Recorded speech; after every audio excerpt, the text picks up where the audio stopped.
Olá galera, chegando aí para a gravação de mais uma temática acerca da legislação estadual. Nós estamos falando da Lei Estadual 9433 de 2005, Lei de Licitações e Contratos Administrativos. Veja só, aqui é importantíssimo a gente frisar o seguinte: nós precisamos, num ponto de número 1, efetuar a análise da abrangência da referida lei. Quando nós falamos da Lei 9433 de 2005, ela está relacionada ao âmbito do Estado da Bahia. Está relacionada ao âmbito do Estado da Bahia.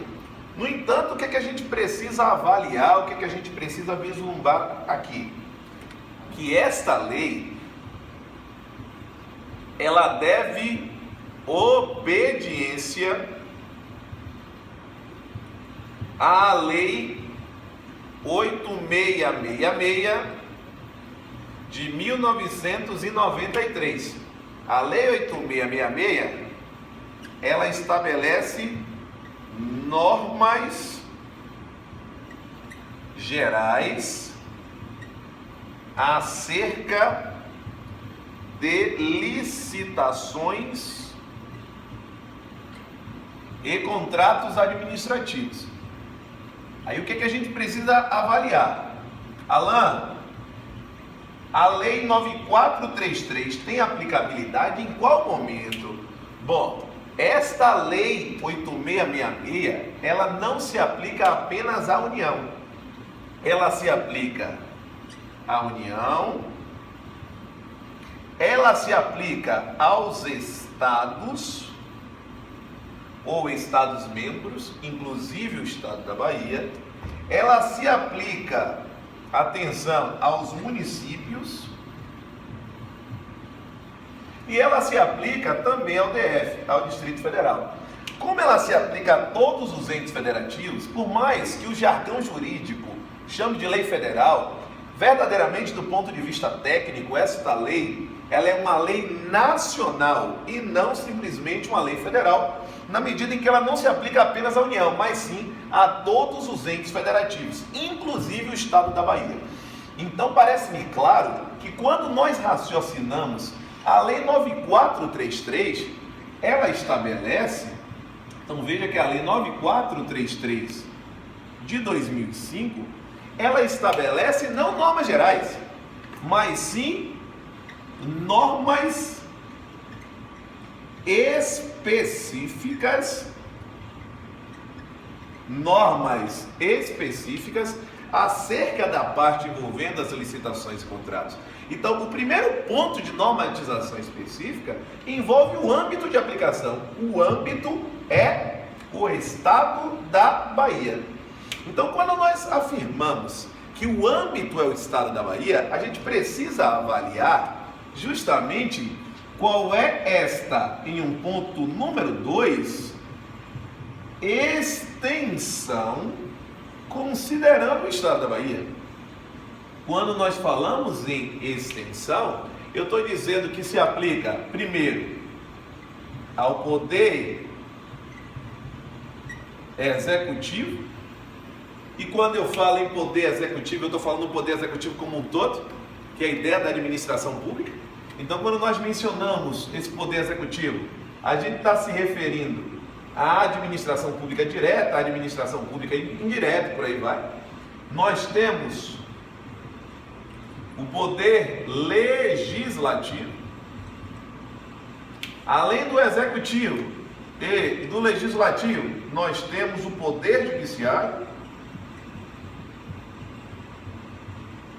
nós temos aplicação ainda especificamente para o Tribunal de Contas do Estado. E quando eu falo em Tribunal de Contas, eu estou falando do Tribunal de Contas tanto dos estados quanto o Tribunal de Contas dos municípios. Então, nós temos ainda a parte envolvendo o tribunal ou os tribunais de contas.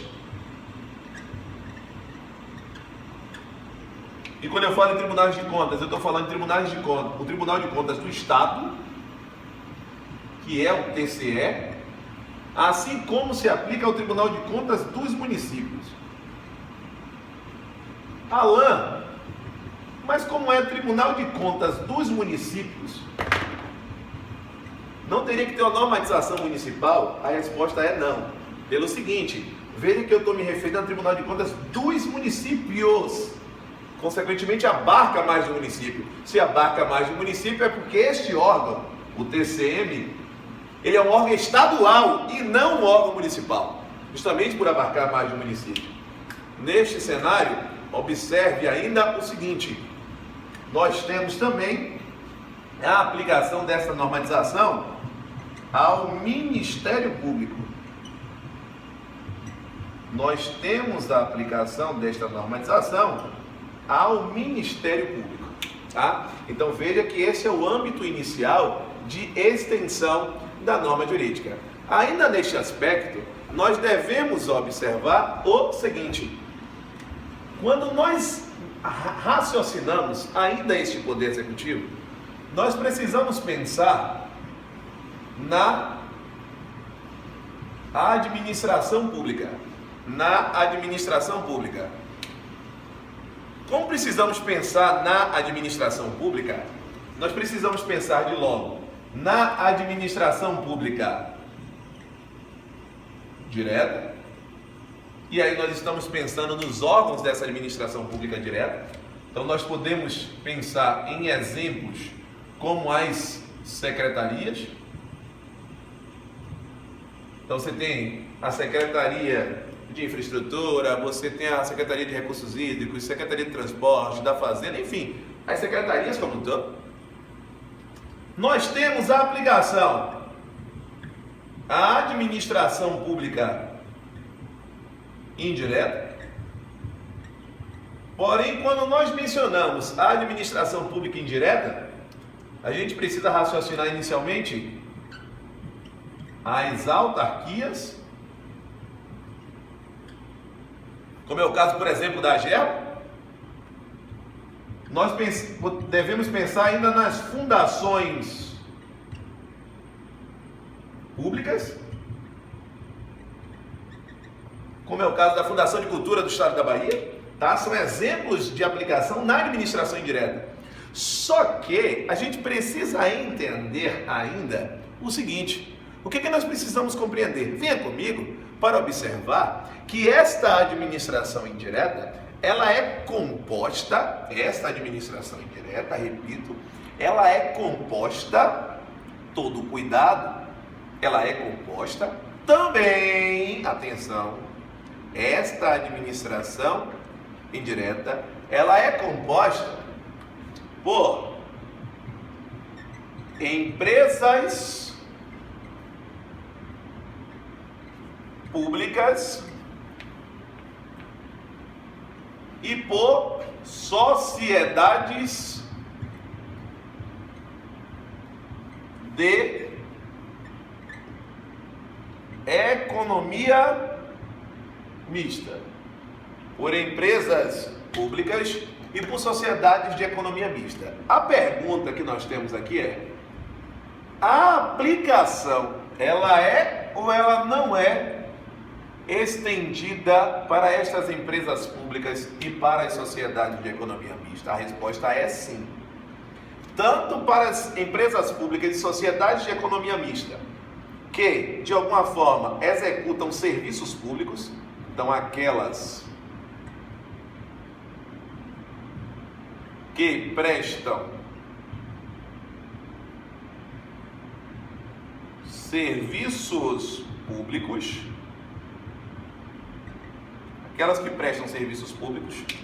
quanto aquelas que desempenham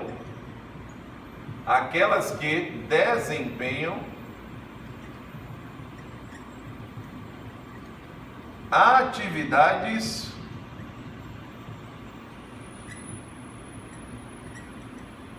econômicas.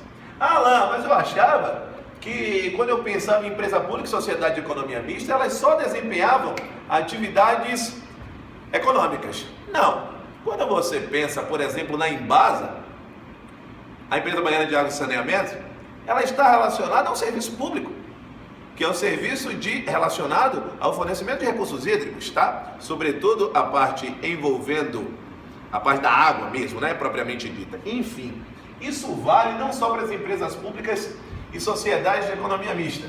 Nós temos ainda, de alguma forma, aquelas entidades que são consideradas como entidades privadas, mas que são controladas direta ou indiretamente para o estado da Bahia. Então, essa determinação que a gente está trazendo aqui, ela é extensível às entidades privadas que forem controladas direta ou indiretamente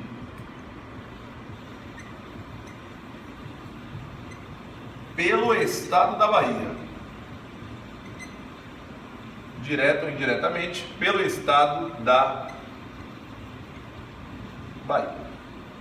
Então não importa se é integrante da administração pública ou não, não importa. Existe aplicação da Lei 9433. Agora, esta aplicação vai se dar até o surgimento dos regulamentos que são regulamentos próprios,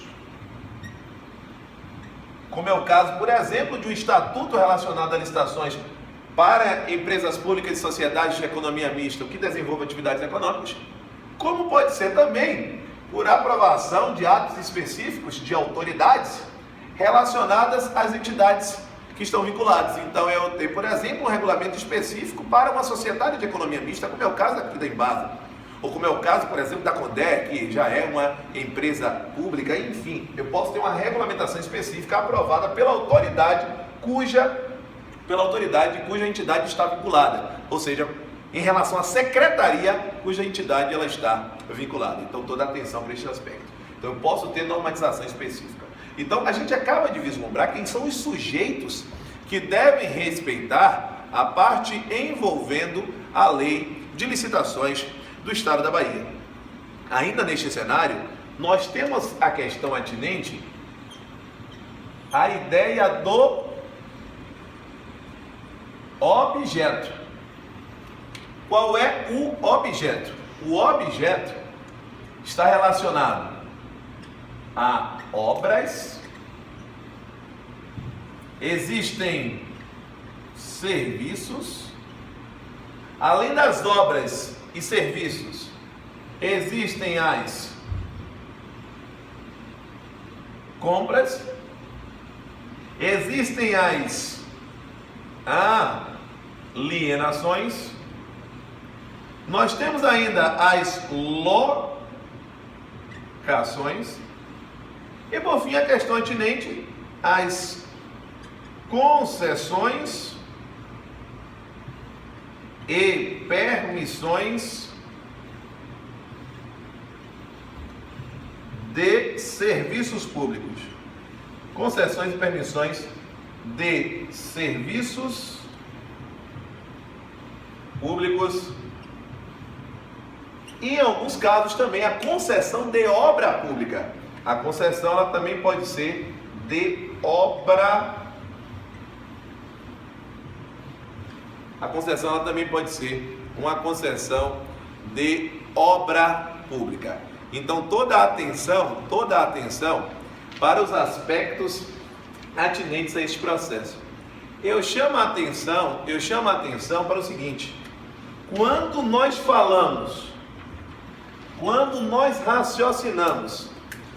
raciocinamos as concessões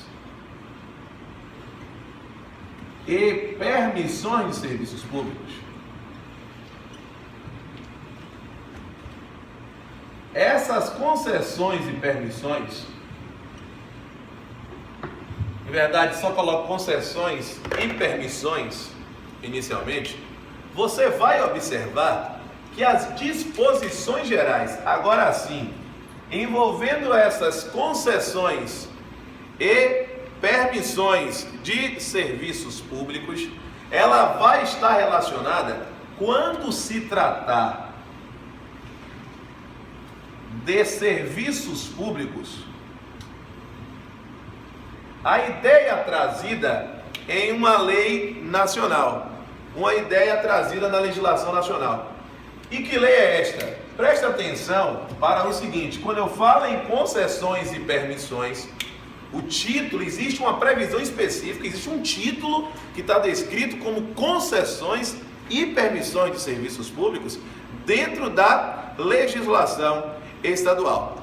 A gente precisa observar ainda o seguinte, que quando nós raciocinamos essa concessão, a lei geral, a lei que a gente chama de lei federal, mas em verdade é uma lei nacional, ela está relacionada à lei 8987 de 1995. É a lei 8987 de 1995. Nós devemos observar então que quando nós raciocinamos primeiro a concessão de serviços públicos, que ela possui algumas características. Que essa concessão de serviços públicos, primeiro, se estabelece como um contrato administrativo. E aí, a gente deve observar que precisava realmente ser um contrato administrativo para ser regido pela Lei 9433. E, consequentemente, este contrato administrativo nos traz um desdobramento que é o B. Ele é precedido de licitação. Esta licitação, ela tem uma modalidade específica. A modalidade dessa licitação é a modalidade concorrência. E aí é uma forma fácil de você conseguir guardar. Veja só, você vai raciocinar assim, ó. Veja que nós estamos falando de uma concessão. Se existe a ideia de uma concessão, ó, observe que a modalidade é concorrência. Concessão, concorrência.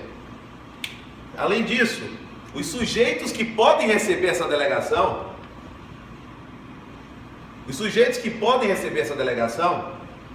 são pessoas jurídicas,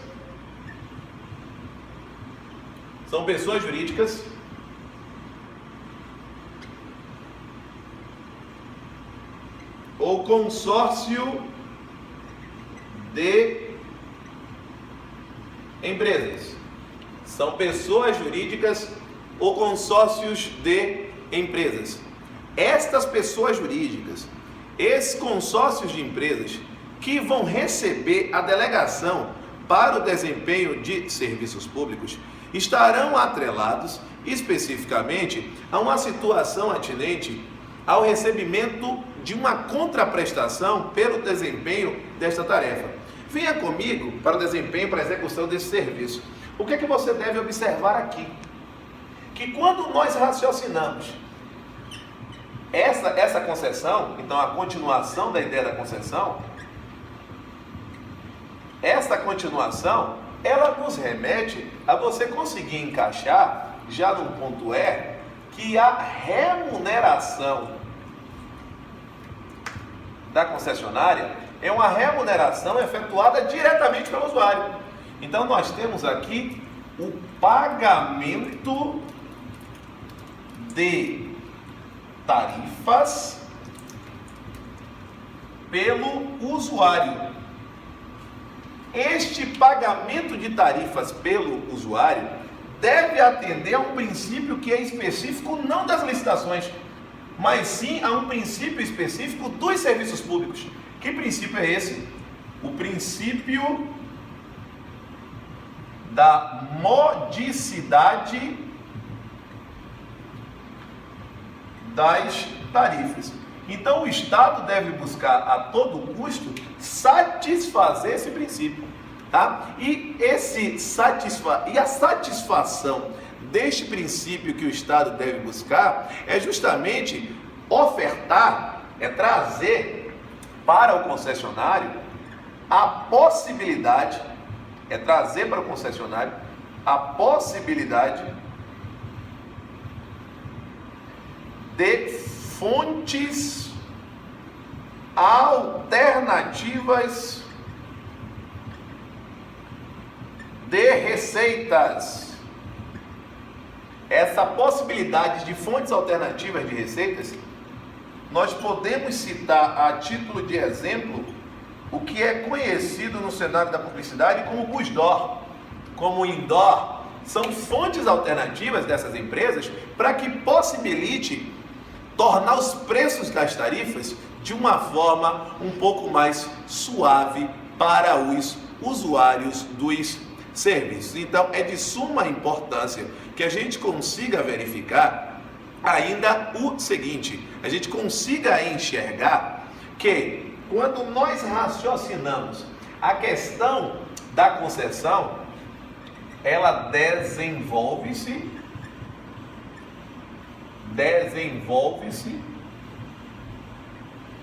por conta e risco da concessionária. Por conta e risco da concessionária. Além da concessão de serviços públicos, nós temos a questão atinente à permissão de serviços públicos.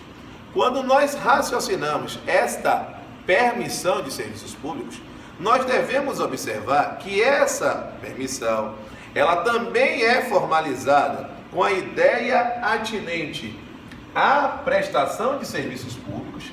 Então, a permissão de serviços públicos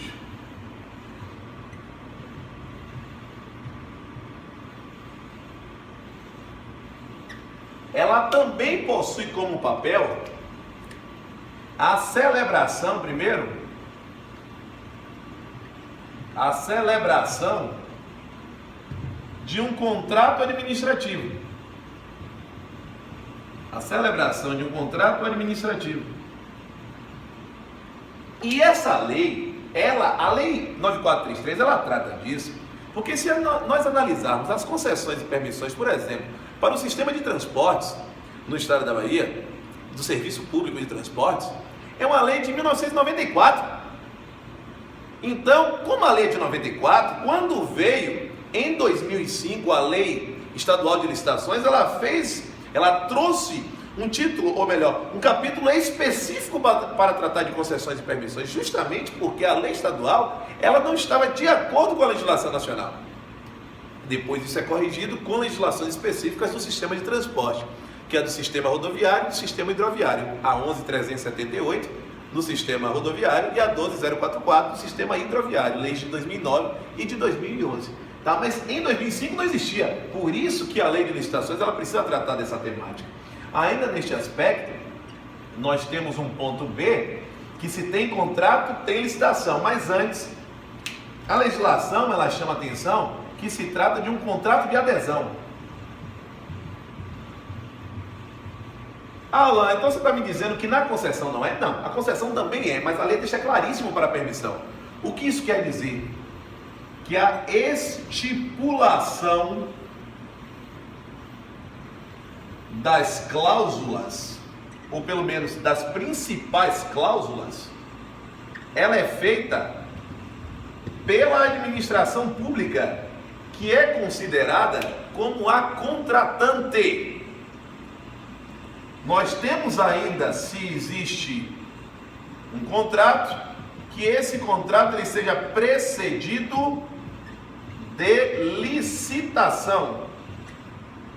Só que aqui, quando se fala em licitação, você não menciona qual é a modalidade, chamando a atenção que aqui esta permissão ela é concedida a título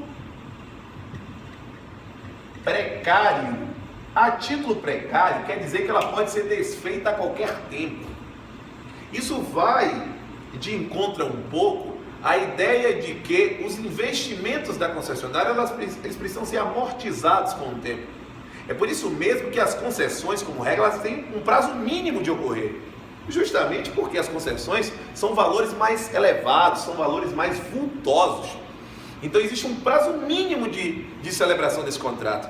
A permissão não. A permissão ela pode ser desfeita a qualquer momento. E é justamente por isso que são valores mais baixos empregados. Isso pode ser corroborado que podem participar, podem ser permissionários de serviços públicos também as pessoas físicas. O que não acontece no caso das concessões. Aqui eu posso ter pessoas físicas ou pessoas jurídicas. Tanto pessoas físicas quanto pessoas jurídicas. Mas observe mais uma vez que a modalidade de licitação ela não está aqui definida. Chamando a atenção ainda que eu posso ter o contrato de concessão, só que uma concessão, e aí cabe você colocar no seu caderno, nas suas anotações, com uma atenção especial, o seguinte: qual é a atenção especial que você deve ter aqui? Que eu posso ter uma concessão, e a concessão ser uma concessão não de serviços públicos, mas sim uma concessão de obra pública. Quando eu falo em concessão de obra, isso envolve não só o processo de construção, ou seja, o processo envolvendo uma edificação, pode ser também outros itens. Então, além da edificação esta que pode ser tanto total quanto parcial, eu também tenho a ideia de conservação. Nós temos a conservação, nós temos a melhoria, nós temos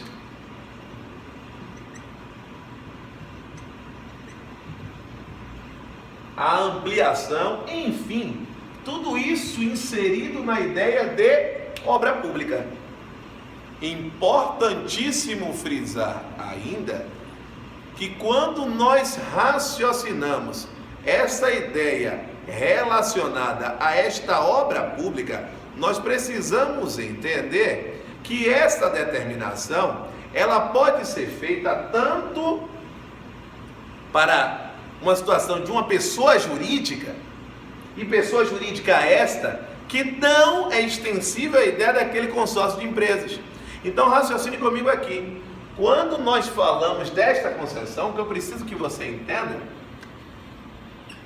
que quem vai efetuar, ou seja, que essa concessão ela tem algumas características. Nessas características, nós temos, por exemplo, o emprego da modalidade especificamente concorrência.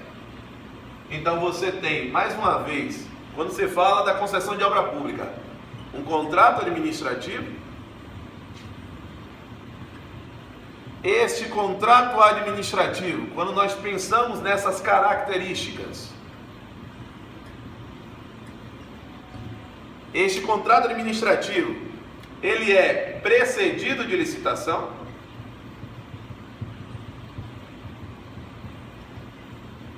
Este contrato administrativo, que é precedido de licitação, precisa ter uma forma de desenvolvimento. A modalidade é, mais uma vez, se é concessão, obrigatoriamente a modalidade é concorrência. A legislação fala que esse contrato tem prazo determinado. Eu sempre chamo a atenção. Todos os contratos administrativos possuem prazo determinado. Isso não precisava constar na legislação estadual. porque a legislação nacional ela já determina esse aspecto. Além disso, isso vai ser efetuado por pessoas jurídicas, que podem ser pessoas jurídicas tanto de direito público, como podem ser pessoas jurídicas de direito privado. Não há problema nenhum, porque existe a concessão para que elas efetuem o desempenho especificamente desta obra pública. Beleza, galera? Além disso, nós temos outros desdobramentos, outras peculiaridades quando nós pensamos entre a legislação, quando nós comparamos a legislação estadual com a legislação federal. É isso que nós veremos nas eleições adiante. Beleza, galera? É isso aí. Estamos juntos! Rumo a aprovação! Valeu, galera! Estamos juntos! Valeu! Um grande abraço!